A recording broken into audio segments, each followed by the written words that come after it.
শিবির মানে তারা জঙ্গি, তারা নিষিদ্ধ সংগঠনের অংশ, বা তারা হচ্ছে গিয়ে শিবিরটাই মানে সে যে শিবির এটিই ছিল এক প্রকার গালি, বা সেটিকে দিয়ে তাদেরকে বিভিন্নভাবে নিপীড়নের শিকার করা হতো।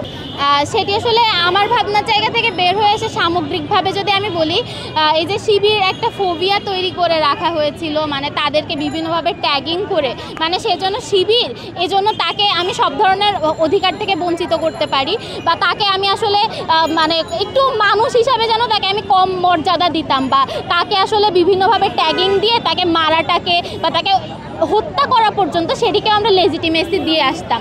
তো এই ব্যাপারগুলো খুবই জঘন্য একটা রাজনীতির অংশ ছিল, সেটিকে আমি কখনোই ভালোভাবে দেখছি না, এবং এই জায়গা থেকে আমাদের বের হয়ে আসতে হবে। সেটি কিন্তু একদম সরকার থেকে এটি সেট করে দেওয়া হয়েছিল।